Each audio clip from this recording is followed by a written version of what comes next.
In the last example, we used a value of n equals 1 in our formula in that function notation. That value of n equals 1 refers to the number of compounding periods within a year.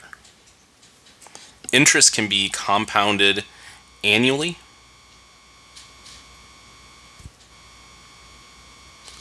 semi-annually,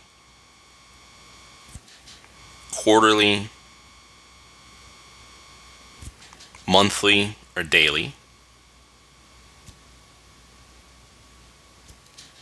And we'll have a different value for n, the number of compounding periods, depending on each of those values.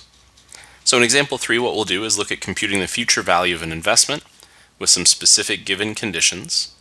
And we're going to look at this when interest is compounded annually, which means our number of compounding periods would be 1, like we had in the last example.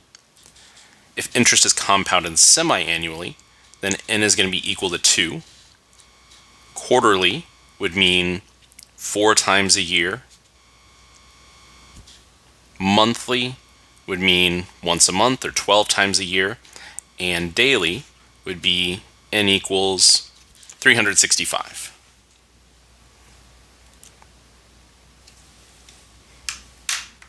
So switching back over to Desmos, we can evaluate our formula for the values we're given in this problem.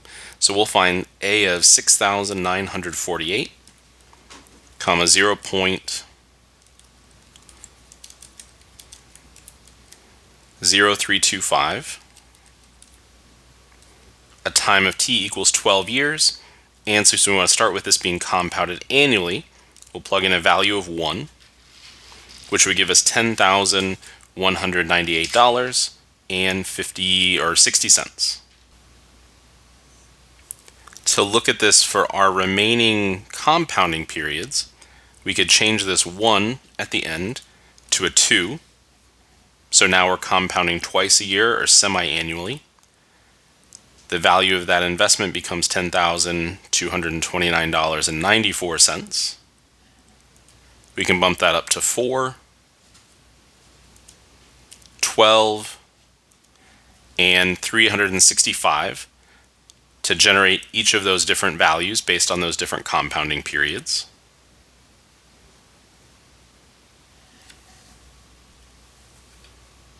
And let me fix a typo here. That should be 365. That number looks a bit better. So we ran through those pretty quickly, but what we calculated was a future value of $10,198.60 when interest was compounded annually. For semi-annually, I'm sorry, not the interest, the future value, we generated a future value of $10,229.94. When interest was compounded quarterly, the future value was $10,245.90. Monthly, the future value is $10,256.65. And when interest was compounded daily, the future value was $10,261.88.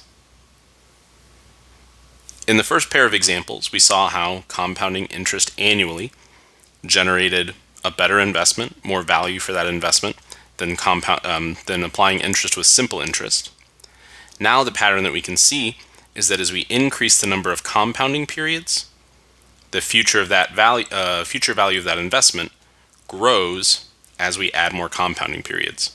Looking specifically at annually versus daily, we see that we added a value of $63.28 to our investment over that 12-year period.